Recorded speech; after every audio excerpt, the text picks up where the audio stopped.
İdeal Eğitim Vakfı, kısa adıyla İDEV, 2018 yılında müracaatını yaptık resmi olarak ve 2019 yılında resmi işlemlerimiz bitti, kabul gördü.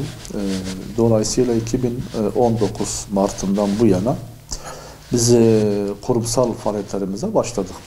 Tabii o zaman başladığımızda bir yandan eğitim ile ilgili kitap çalışmalarına başlamıştık. Ama buna paralel olarak burada öğrencilere yönelik bizim kurslarımız vardı. Bununla beraber Türkiye genelinde her ay aynı anda seminerlerimiz vardı. Aile yönelik, çocuk eğitimine yönelik, uyuşturucu kullanımı ile ilgili toplumu bilgilendirme konusunda aynı zamanda bazı şeylere, hususiyetlere dikkat çekme konusunda seminerlerimiz oldu. Böyle bir 3-4 ay gibi sürdü. Ondan sonra hastalık başladı tabii. Hastalık başladıktan sonra iş yerleri kapatıldı, okullar kapatıldı. Neyse biz de o zaman birkaç ay kapalı kaldık ve o faaliyetlerimizi, yani saha faaliyetlerimizi durdurduk. Ondan sonra tabii bu hastalık devam etti. Yani üzerinden aylar geçti, yıl geçti. Saha çalışmalarımız böylece yani o da kesintiye uğramış oldu. Ama bu arada tabii biz kitap çalışmalarımıza ağırlık verdik o zaman. Akaid, fıkıh, Kur'an-ı Kerim, adab, ondan sonra bir de siyer ile ilgili bu 5 dalda toplam 20 tane 4 seviyeli kitap çıkardık. Ondan sonra bayanlara yönelik yine hacimli bir kitabımız oldu.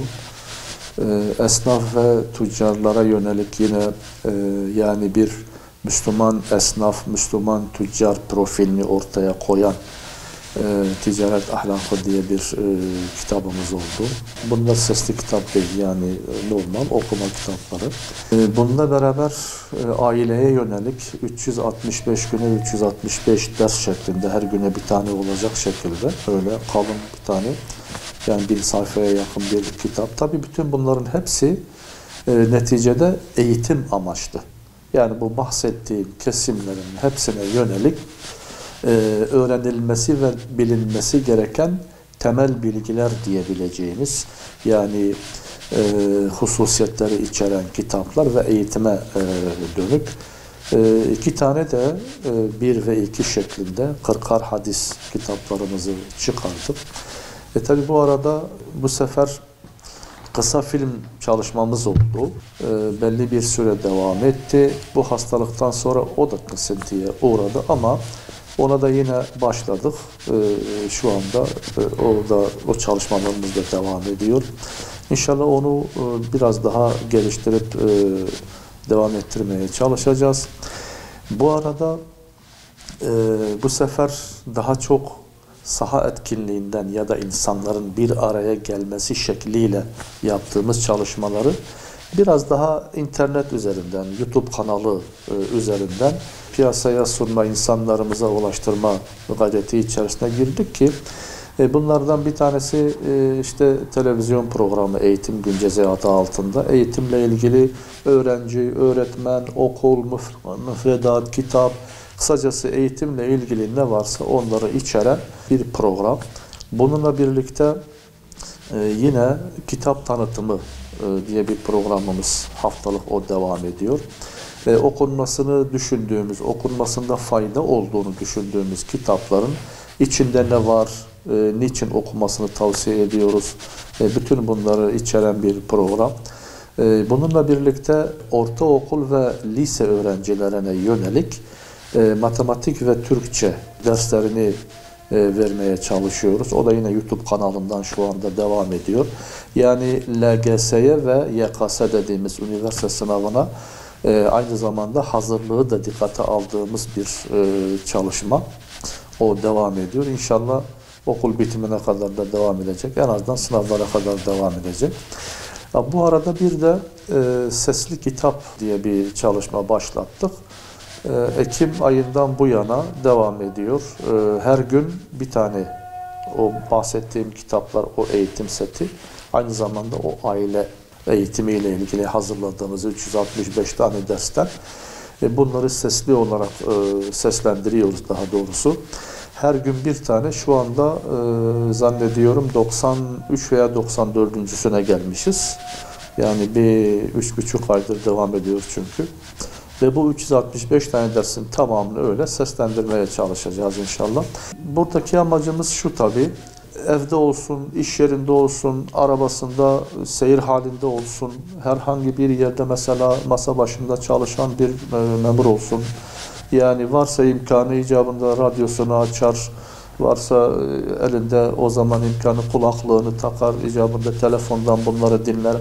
Yani bulunduğu her hal içerisinde ayrı bir zaman ayırmadan eline kitabı alma imkanı olmayanların hepsine hitaben orada bunu dinleyerek istifade etmesi düşüncesiyle bunları yaptık.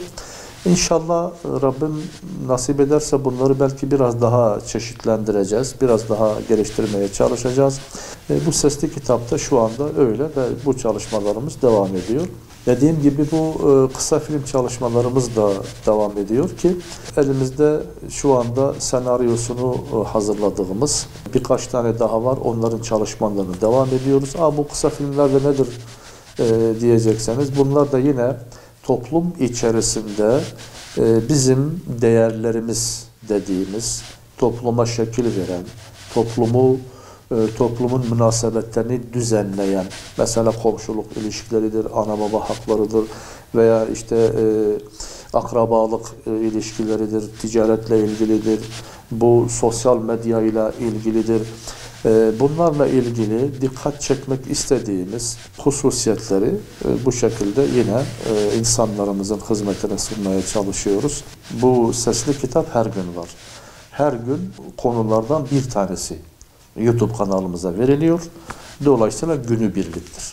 İDEF diye yazılsa, İDEF sesli kitap diye yazılsa o kanal, yani YouTube kanalı hemen zaten karşınıza çıkar. Ve orada bu öğrencilere yönelik hazırladığımız dersler de görülebilir. Orada özellikle öğrencilere yönelik olan bu sesli kitaplar da yine orada, kısa filmler de orada, kitap tanıtımı da yine orada. Bütün hepsi o bizim YouTube kanalımızda. İDEF sesli kitap diye yazılıp karşınıza çıkan o bizim kendi YouTube kanalımızda. Yani İDEF'in kanalı. Ve orada zaten var ve her gün veriliyor.